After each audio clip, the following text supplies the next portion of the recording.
Okay, sp3 hybrid sp3d hybridisation है और PCl5 का आपको शेप बताया है, क्लोरीन की अरेंजमेंट कैसी होगी वो बताया है।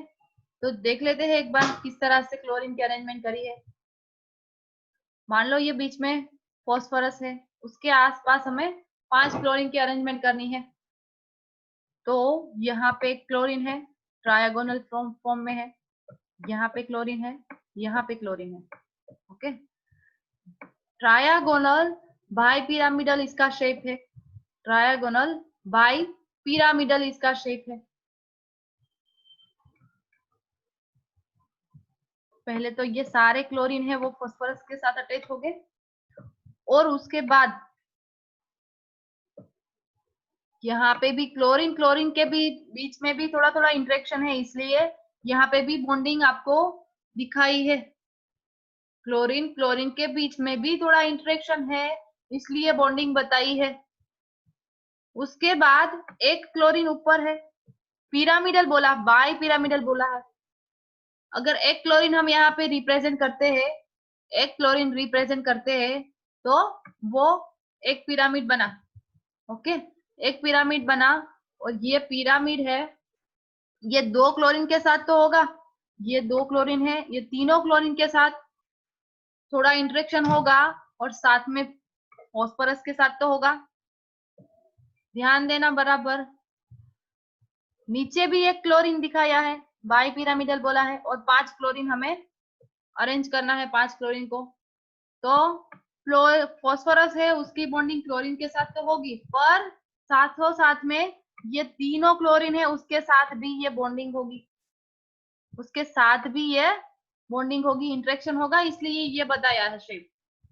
ओके, ध्यान से देखोगे तो ये सेम, ये मॉलिक्यूल मैंने जो ड्रॉ करा है सेम यही है, कि बीच में फॉस्फोरस है, और फॉस्फोरस का बॉन्ड तीनों क्लोरीन के साथ बना हुआ है, देखो है, तीनों क्लोरीन के साथ है, और बाद में ऊपर क्लोरीन है और नीचे भी क्लोरीन है, तो फॉस्फोरस का पहले क्लोरीन के साथ बॉन्ड बना दो, यहाँ पे बना दिया।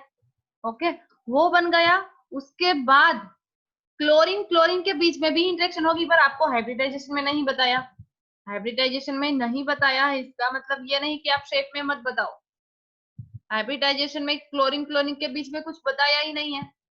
ओके, तो आपको क्या करना है कि ये जब शेप रिप्रेजेंट करो कि ट्रायगोनल बाय पिरामिडल है, क्लोरीन की अरेंजमेंट आप रिप्रेजेंट करो, ऊपर एक क्लोरीन है, नीचे है, और ट्रायगोनल फॉर्म में बीच में 3 क्लोरीन एटम है। ओके, और ऊपर नीचे एक एक क्लोरीन है, और वो पिरामिड फॉर्म में है। तब आपको ये बताना है कि ये क्लोरीन क्लोरीन के बीच में भी थोड़ा इंटरेक्शन होगा, इसलिए ये लाइन आपको बीच में, सब क्लोरीन क्लोरीन के बीच में, सारे क्लोरीन है उसके बीच में ये लाइन है।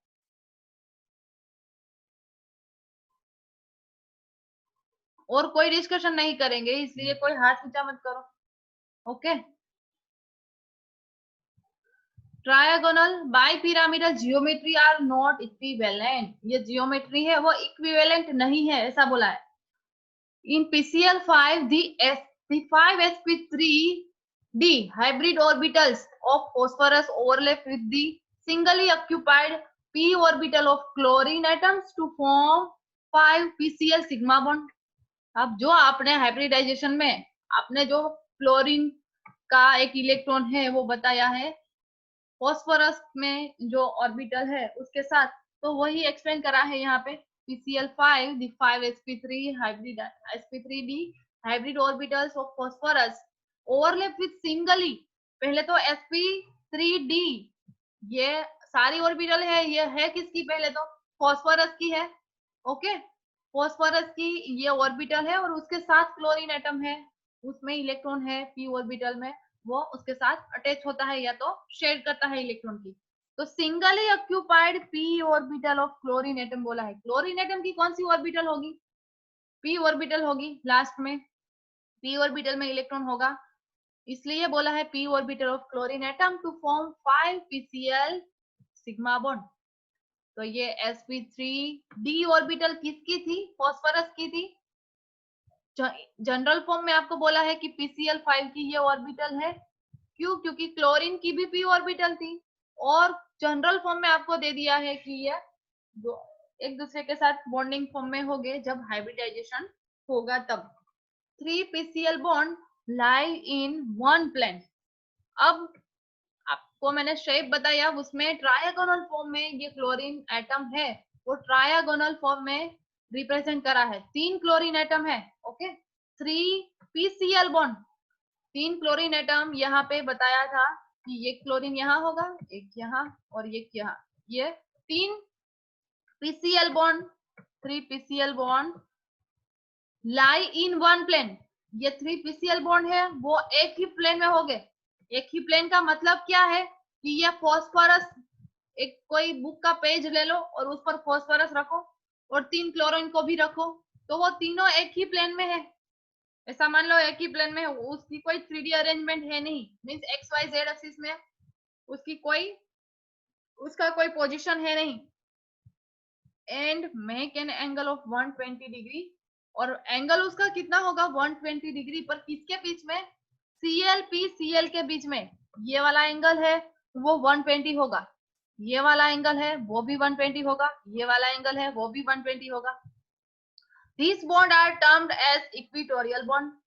और ये जो बॉन्ड है, ये PCl वाला बॉन्ड मैंने बताया है सबसे पहले, ये वाला बॉन्डिंग है, ये इक्वेटोरियल बॉन्ड, इसको बोलते हैं इक्वेटोरियल बॉन्ड।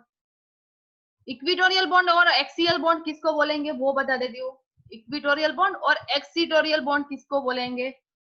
अगर कोई एटम प्लेन में है, जितने एटम प्लेन में है और वो सेंट्रल एटम के साथ है, जितने एटम प्लेन में है और सेंट्रल एटम के साथ है, ओके, तो ये सेंट्रल एटम कौन है? फॉस्फोरस। और ये तीनों एटम है वो प्लेन में है, देखो ये क्लोरीन, ये वाला और ये तीनों PCl बॉन्ड है वो इक्वेटोरियल बॉन्ड है। हम बोल सकते हैं कि ये बॉन्ड है उसका नाम क्या है? इक्वेटोरियल है। और ये दोनों क्लोरीन जो ऊपर और नीचे है इसका नाम है axial bond, axial PCl bond, इसका नाम है एक्सियल PCl बॉन्ड, या तो एक्सियल बॉन्ड जस्ट सिंपल बोल दो, क्योंकि वो ऊपर नीचे है प्लेन में नहीं है इसलिए उसका नाम एक्सियल है। और इक्वेटोरियल नाम दिया है जो प्लेन में होंगे एटम, उसका अटैचमेंट होगा सेंट्रल एटम से, मींस फॉस्फोरस के साथ होगा, तो उसका नाम है इक्वेटोरियल बॉन्ड। बस ये सेट में ये 2 चीज आपको याद रखनी है। एंगल 120 है, 120 एंगल है, इसका मतलब सारे PCl बॉन्ड है उसमें एंगल 120 सेम रहेगा। यहाँ पे भी 120, 120 और यहाँ पे भी 120, ओके। Cl PCl के बीच में बॉन्डिंग है वो 120 रहेगा।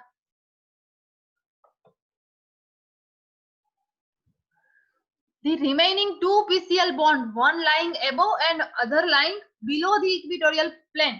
अब आपको बोला है कि ये प्लेन है ना, जिसका नाम दिया है इक्वेटोरियल प्लेन, जिसमें बॉन्डिंग थी उसको बोला कि ये इक्वेटोरियल बॉन्ड है, PCl बॉन्ड है, उसका नाम है इक्वेटोरियल बॉन्ड। और जो प्लेन है उसको बोल दिया इक्वेटोरियल प्लेन है। और make an angle of 90 degree with the plane, plane के साथ वो 90 डिग्री एंगल बनाता है। कौन?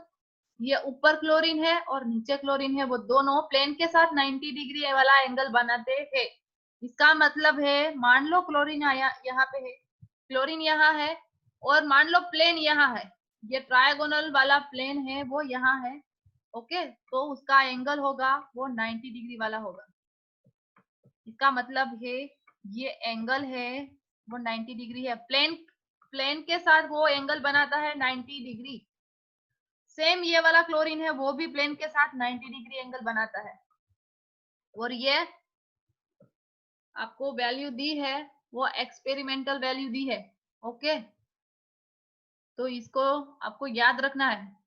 इसमें कोई लॉजिक है नहीं कि मैडम क्यों इसमें 90 डिग्री, पर ये लॉजिक है कि वो परपेंडिकुलर है, एक दोनों के साथ, एक दूसरे के साथ वो परपेंडिकुलर है, इसलिए उसका एंगल है 190 डिग्री है, वो लॉजिक है। और यहाँ पे आप बोलोगे कि 120 डिग्री क्यों है, तो उसकी अरेंजमेंट 120 डिग्री में हुई है इसलिए उसका एंगल 120 डिग्री है। ये तीनों आप एक ही प्लेन में रखो और इस तरह से रखोगे तो एंगल आप मेजर करोगे, एंगल मेजर करोगे तो टोटल कितना होता है 120 प्लस 120 प्लस 120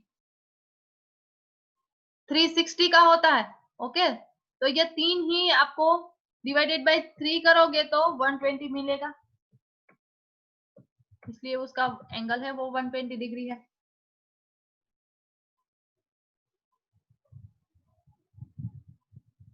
अब नीचे आपको दिया है as the axial bond pair suffer more repulsive interactions from the equatorial bond pair.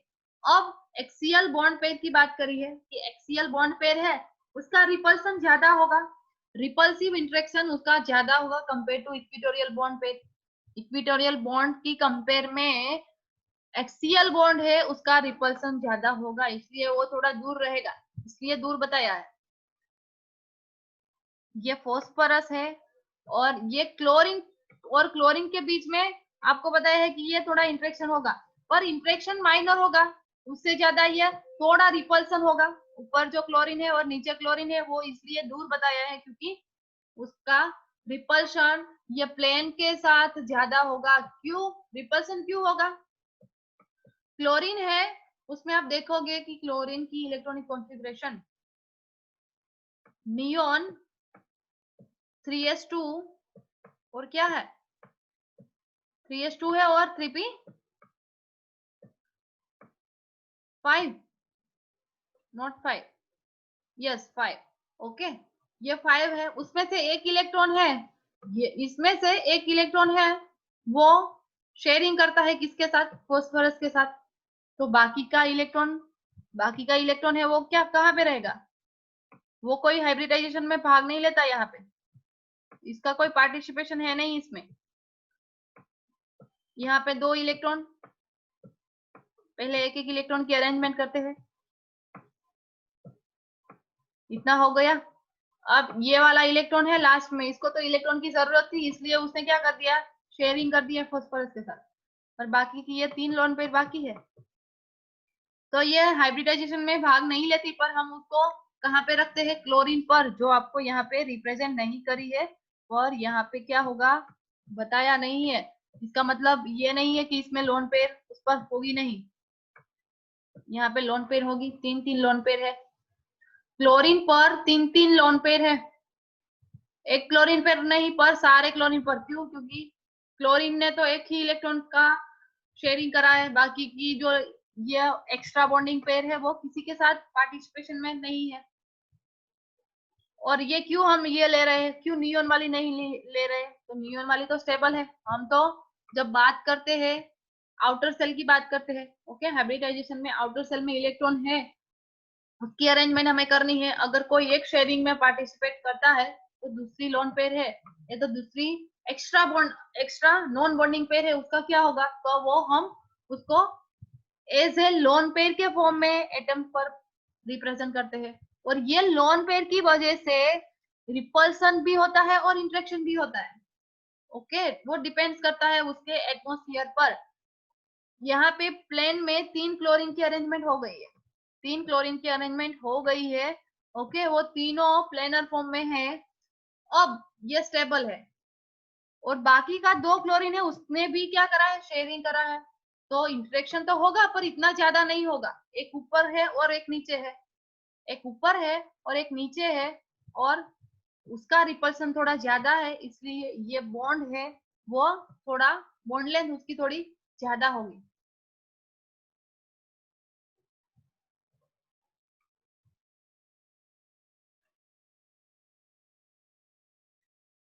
अब नेक्स्ट आपको दिया है equatorial bond pair, their axial bond have been found to be slightly longer and hence slightly weaker than the equatorial bond। अब axial bond की बात करी है, दी axial bond pair, जैसे मैंने आपको बताया कि axial bond pair suffers more repulsive interactions from the equatorial bond pair. Equatorial bond pair equatorial position में प्लेन में 3 क्लोरीन एटम है, तो वो 3 क्लोरीन एटम की वजह से वो 3 क्लोरीन एटम है वो काफी एक दूसरे के क्लोज हो गए, और वो तीनों क्लोरीन एटम पर क्या है, लोन पेयर है, और वो लोन पेयर है वो क्या करती है, रिपल्सन करती है। किसको किसको रिपल करेगी, वो ऊपर एक क्लोरीन है उसको भी रिपल करेगी, और नीचे एक क्लोरीन है उसको भी रिपल करेगी। इसलिए ये इक्विटोरियल बॉन्ड पेयर, जो 3 क्लोरीन एटम है इक्विटोरियल पोजीशन पर, therefore axial bond have been found to be slightly longer, इसलिए एक्सियल बॉन्ड है वो लॉन्गर है, and hence slightly weaker then the equatorial bond. अब उसकी बॉन्ड लेंथ ज्यादा है, इसका मतलब है वो बॉन्ड वीक है। बॉन्ड लेंथ ज्यादा है इसका मतलब है वो बॉन्ड वीक है। अगर बॉन्ड लेंथ ज्यादा है तो हम आसानी से उसको ब्रेक कर सकते हैं, उसको थोड़ी एनर्जी देंगे तो वो ब्रेक हो जाएगा। और अगर बॉन्ड लेंथ छोटी सी है, मान लो कि ये इक्विटोरियल वाला हम ले ले, ये इक्विटोरियल है, ये तीनों इक्विटोरियल पोजीशन है, और ये इक्विटोरियल बॉन्ड है पीसीएल बॉन्ड। ओके, तो ये तो काफी क्लोज है एक दूसरे से, उसको ब्रेक करना है तो हमें ज्यादा एनर्जी देनी पड़ेगी, क्योंकि बॉन्ड लेंथ उसकी कम है। बॉन्ड लेंथ कम है इसका मतलब इंटरेक्शन ज्यादा है, और ऊपर वाला जो 2 बॉन्ड है उसकी बॉन्ड लेंथ ज्यादा है, रिपल्सन यहाँ पे ज्यादा है, बॉन्ड लेंथ ज्यादा है, तो आसानी से उसको ब्रेक कर सकते हैं, एनर्जी हमें कम देनी पड़ेगी। शॉर्ट एंड सिंपल है कि एक्सियल बॉन्ड लेंथ है वो ज्यादा है और इक्विटोरियल है वो कम है, बस इतना आपको याद रखना है। Hence slightly weaker than the equatorial bond which make PCl5 molecule more reactive। ये एक्सियल बॉन्ड लेंथ है वो काफी ज्यादा है और इक्विटोरियल है वो कम है, उसकी वजह से ये PCl5 मॉलिक्यूल है वो मोर रिएक्टिव है। More reactive means as a reagent, ये तो एज ए कोई भी स्टार्टिंग मटेरियल हम यूज करें तो उसमें इसकी रिएक्टिविटी ज्यादा है, उसकी शेप की वजह से। 2 क्लोरीन एक्सियल पोजीशन में है और 3 क्लोरीन इक्विटोरियल पोजीशन में है। जो क्लोरीन एटम इक्विटोरियल पोजीशन में है उसको हम बोलेंगे इक्विटोरियल बॉन्ड, ये इक्विटोरियल बॉन्ड है। एक्सियल बॉन्ड ये वाला है, ऊपर नीचे वाला पिरामिड में है वो, और ये बॉन्ड लेंथ ज्यादा है, ये बॉन्ड लेंथ कम है। बॉन्ड एंगल जो बीच में है उसका 120 है, और ऊपर वाला जो क्लोरीन और नीचे वाला क्लोरीन है उसका बॉन्ड एंगल प्लेन से 90 डिग्री है। इतना याद रखना है, और एक्सप्लेनेशन में भी ये आपको एक्सप्लेन करना है। बस ये हो गया PCl5 का, इतना आपको एक्सप्लेन करना है sp3d में। अब SF6 देखें। SF6 में उसके पहले हम कर लेते हैं, प्रेजेंट ले लेते हैं। कौन कौन आया है, हर्ष नहीं आया है, चलो विवेक प्रेजेंट लेकर मुझे भेज दो बेटा, विवेक प्रेजेंट लेकर भेज देना। ओके, SF6 में बोल दिया है कि sp3d2 हाइब्रिडाइजेशन है, जो आपको नहीं पता। नहीं पता तो इसको अभी निकाल दो, क्या है वो आपको जानना है। ओके, क्या है वो आपको जानना है। सल्फर की इलेक्ट्रॉनिक कॉन्फ़िगरेशन, सबसे पहले SF6 में हाइब्रिडाइजेशन आपको नहीं पता है तो आपको ये बताना जरूरी नहीं है। SF6 मॉलिक्यूल है, उसमें central sulphur atom has the ground state outer electronic configuration. सबसे पहले ये बताना है कि सल्फर की इलेक्ट्रॉनिक कॉन्फ़िगरेशन क्या है, 3s2 3p4 है। In the excited state, the available 6 orbital 1s and 3p or 2d are slightly occupied by electrons। अब सबसे पहले जैसे मैंने आपको बताया कि सल्फर की इलेक्ट्रॉनिक कॉन्फ़िगरेशन लिखनी है, यहाँ पे लिख दी 3s2 3p4, और उसको बॉक्स फॉर्म में रिप्रेजेंट करेंगे इस तरह से। तो बॉक्स करके उसमें 2 इलेक्ट्रॉन या तो 1 इलेक्ट्रॉन, जिस तरह से हम फिल करते हैं 1 by 1, इस तरह से बताएंगे। ये p हो गई, आई थिंक लास्ट में आपको बताया है इसके पीछे। यस, तो इसमें टाइम वेस्ट नहीं करते।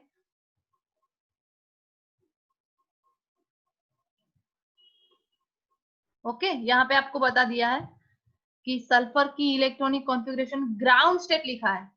ग्राउंड स्टेट लिखना है तो लिख सकते हो, पर ग्राउंड स्टेट नहीं लिखना है तो सल्फर और यहाँ पे क्या कर देना है आपको, नियोन तो लिखना ही है।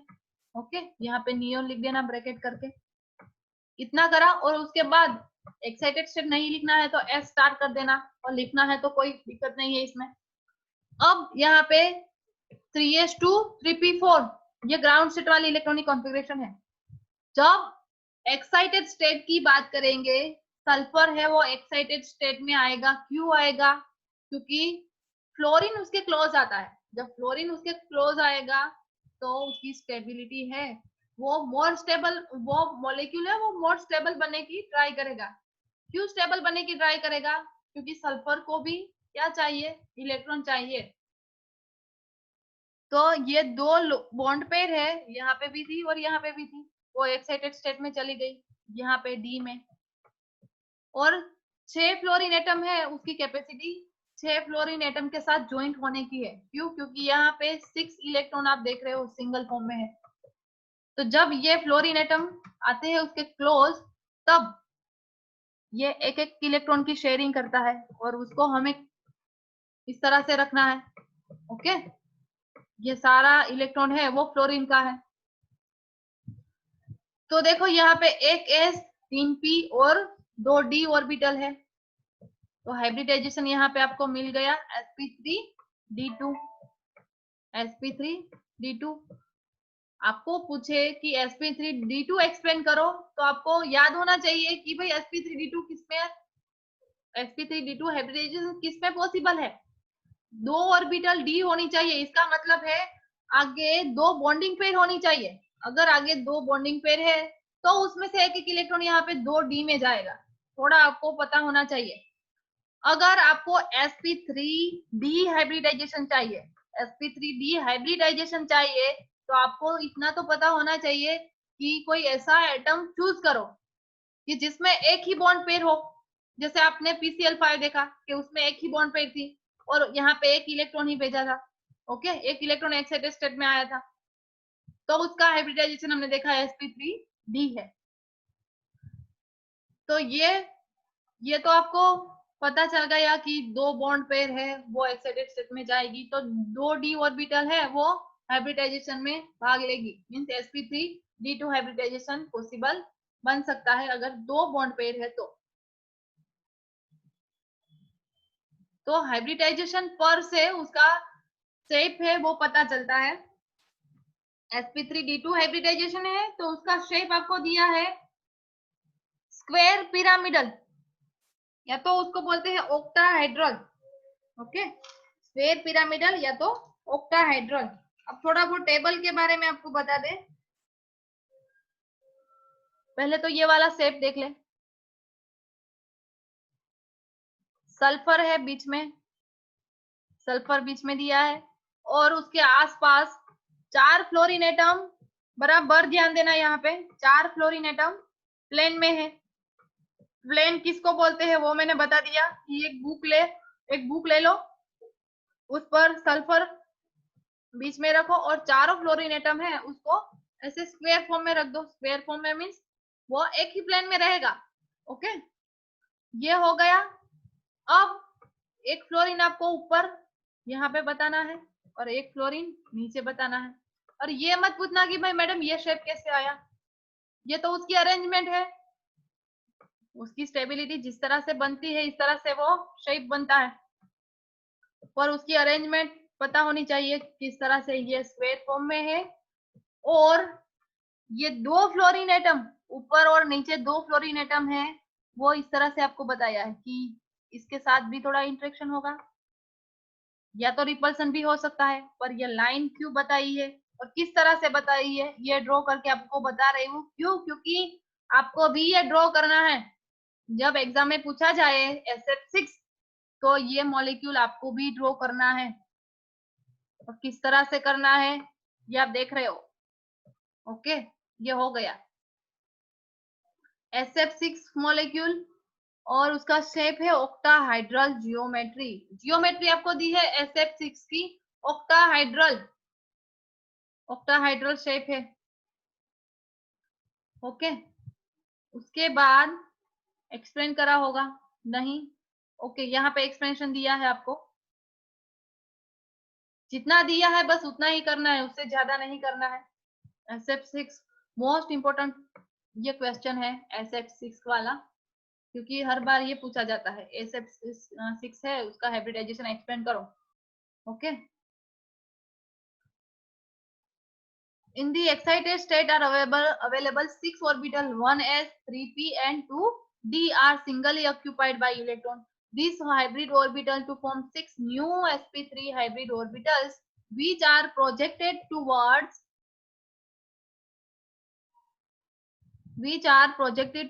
the 6th corner of regular octahedral in SF6.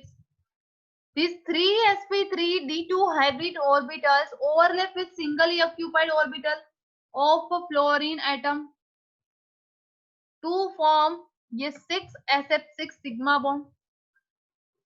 जो आपने करा है, शेयरिंग करा है इलेक्ट्रॉन का, हाइब्रिडाइजेशन बताया है, वो एक्सपेंड करना है बस यहाँ पे कि एक ये sp3d2 हाइब्रिड ऑर्बिटल है वो सल्फर की है, वो 6 हाइब्रिड ऑर्बिटल्स है वो सिंगल फ्लोरीन एटम के साथ ज्वाइंट होती है, 6 single SF bond sigma bond बनाता है, बस वो आपको एक्सप्लेन करना है।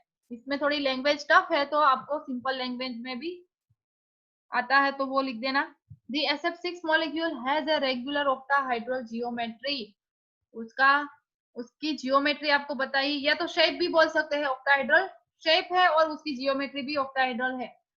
अभी भी आपको जियोमेट्री और शेप के बारे में डिफरेंस क्या है वो पता नहीं है, पर वो हम VSEPR में देखेंगे कि जिसमें लोन पेयर आती है, शेप में जिसमें लोन पेयर आती है, लोन पेयर का पार्टिसिपेशन होगा तो उसकी जियोमेट्री है वो शेप से अलग होगी। पर लोन पेयर नहीं है, अगर शेप में लोन पेयर नहीं है तो जो शेप है वही जियोमेट्री रहेगी, जो शेप है वही जियोमेट्री रहेगी। पर लोन पेयर आती है तो उसका जो शेप है वो तो टेट्रा। सपोज मैंने आपको H2O का एग्जांपल दिया था, H2O का एग्जांपल दिया था कि H2O है उसमें 2 लोन पेयर है, तो 2 लोन पेयर है तो उसका शेप, उसकी जियोमेट्री क्या है, टेट्राहेड्रल है, पर उसका शेप है वो बेंड शेप है। वो लोन पेयर की वजह से है और वो क्यों है वो सारा हम एक्सप्लेन करेंगे VSEPR में। बस ये पूरा हो गया है क्योंकि मॉलिक्यूलर ऑर्बिटल थियरी हमने देख ली है। ओके, ये देख ली है। VSEPR थियरी हम नेक्स्ट लेक्चर में स्टार्ट करेंगे, उसके पहले लास्ट में एक टॉपिक हमने बाकी रख दिया है हाइड्रोजन बॉन्डिंग वाला, वो देख लेते हैं और VSEPR हम शुरू करेंगे नेक्स्ट लेक्चर से।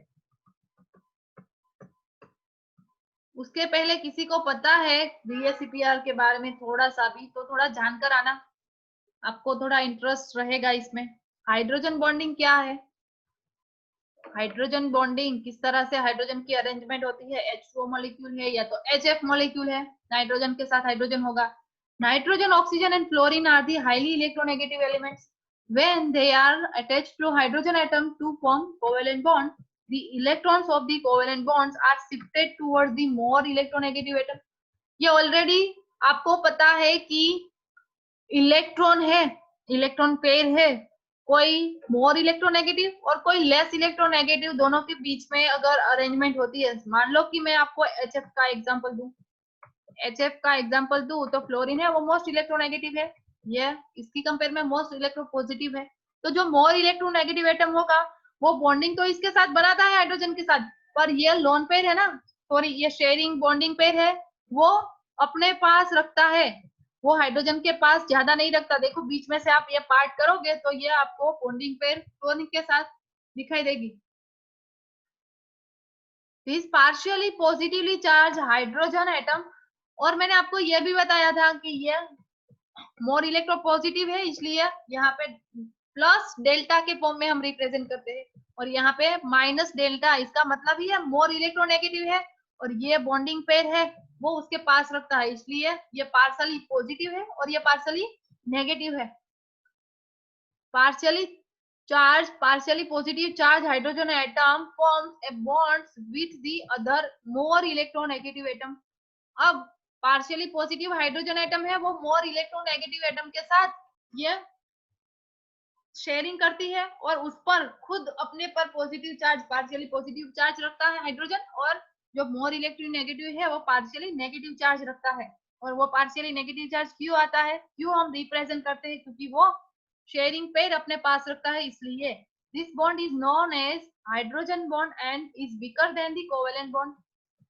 अब ये बॉन्ड है उसको हम बोलेंगे हाइड्रोजन बॉन्ड और वो कोवेलेंट बॉन्ड से वीकर है।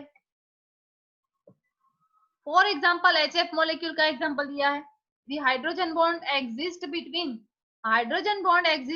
Hydrogen atom of one molecule and fluorine atom of another molecule. वो आपको रिप्रेजेंट करा है नीचे, किस तरह से हाइड्रोजन है वो फ्लोरीन के साथ अटैच होता है।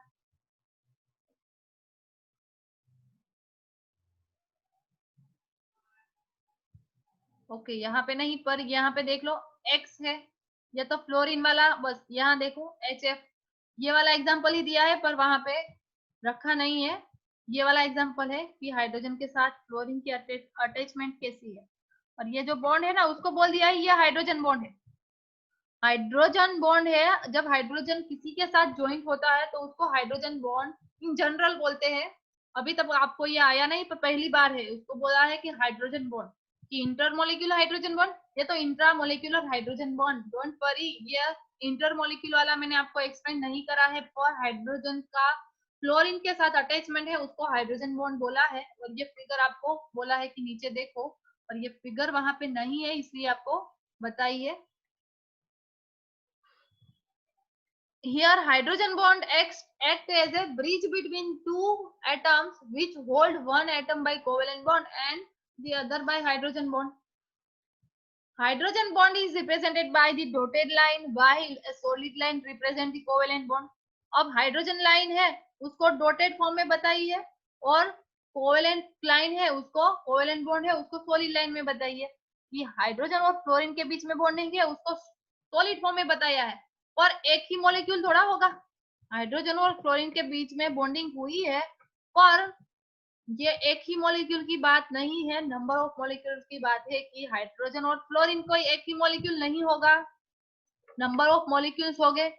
तो वो नंबर ऑफ मॉलिक्यूल्स की अरेंजमेंट कैसी होगी कि ये फ्लोरीन एटम है वो फिर से हाइड्रोजन के साथ अटैच होगा, और वो किस तरह से होगा, डॉटेड फॉर्म में। डॉटेड फॉर्म में होगा क्यों, क्योंकि वो तो नेगेटिव ही है, उसको चाहिए क्या, पॉजिटिव वाला चाहिए। ओके, तो ये पॉजिटिव वाला हाइड्रोजन है उसके साथ अटैच हुआ है, और वो अटैचमेंट वो खुद हाइड्रोजन एक फ्लोरीन के साथ अटैच हुआ होगा। Means number of HF molecule है उसमें। फिर से यहाँ पे मान लो फ्लोरीन था, तो फ्लोरीन है वो हाइड्रोजन के साथ ये पार्शियली बॉन्डिंग बनाता है। सेम यहाँ पे फ्लोरीन है तो वो भी फिर से हाइड्रोजन के साथ ये बॉन्डिंग बनाता है, पार्शियली बॉन्डिंग। और ये जो बॉन्डिंग है इसको हाइड्रोजन बॉन्डिंग बोली है, और ये जो बॉन्डिंग है ये बॉन्डिंग है इसको क्या बोला है, कोवेलेंट बॉन्ड। एच एक्स है, मान लो एक्स है वो क्या है, हेलोजन है, कॉमन फॉर्म आपको दिया है। HF ये वाला बॉन्ड है वो कोवेलेंट है, और ये फिर से क्लोरीन अगर हाइड्रोजन के साथ अटैच होता है, नंबर ऑफ मॉलिक्यूल्स है इसलिए हाइड्रोजन के साथ अटैच होगा, तो ये बॉन्ड बना है पार्शियली, उसको बोलेंगे हाइड्रोजन बॉन्ड। हाइड्रोजन की कैपेसिटी है कि वो कोई दूसरे के साथ बॉन्ड बना सके, एक बार वो ज्वाइंट हो गया है तो भी उसकी कैपेसिटी है कोई इलेक्ट्रोनेगेटिव एटम के साथ बॉन्ड बना सके, इसलिए यहाँ पे आपको नाम दिया है कि ये हाइड्रोजन बॉन्ड है। तो सिंपल आपको जस्ट बताना है कि एक HF है, कि यहाँ पे तो हेलोजन X है वो क्या है, हेलोजन है, फ्लोरीन क्लोरीन ब्रोमीन आयोडीन कोई भी ले लो, वो सारे इलेक्ट्रॉन नेगेटिव है, और अगर उसके साथ हाइड्रोजन अटैच होता है तो ये कोवेलेंट बॉन्ड है, और ये हाइड्रोजन बॉन्ड, ये कोवेलेंट बॉन्ड है और ये हाइड्रोजन बॉन्ड है, और ये कोवेलेंट यहाँ पे भी आप रिप्रेजेंट कर सकते हो डॉटेड फॉर्म में। ये क्या होगा, हाइड्रोजन बॉन्ड, ये हाइड्रोजन बॉन्ड होगा, और फिर से वो कोई एक्स मॉलिक्यूल के साथ अटैच हुआ होगा। ये कोवेलेंट है और ये हाइड्रोजन बॉन्ड है। सिंपल हाइड्रोजन बॉन्ड क्या है वो बताने के लिए आपको स्पेशल दो एग्जांपल दिए हैं, इंटरमोलिक्यूलर हाइड्रोजन बॉन्ड और इंट्रामोलिक्यूलर हाइड्रोजन बॉन्ड। पर ये क्या है वो भी हमें लास्ट लेक्चर में, नेक्स्ट लेक्चर में देखना पड़ेगा। ये इंटर और इंट्रा बस ये दो है, बाद में हमारा चैप्टर खत्म हो जाता है, पर उससे पहले VACPR बाकी है, वो VACPR देख लेंगे, ये देखेंगे, उसके बाद चैप्टर कंप्लीट होगा, पर 2-3 लेक्चर लगेंगे। ओके, किसी को डाउट है तो कॉल कर लेना, इसमें आज वाला टॉपिक है उसमें किसी को डाउट है तो कॉल कर लेना, अभी भी कर सकते हो। ओके चलो, जय स्वामीनारायण। लेक्चर को एंड करते हैं, नेक्स्ट लेक्चर में ये कंटिन्यू करेंगे हाइड्रोजन बॉन्डिंग वाला और VACPR वाला।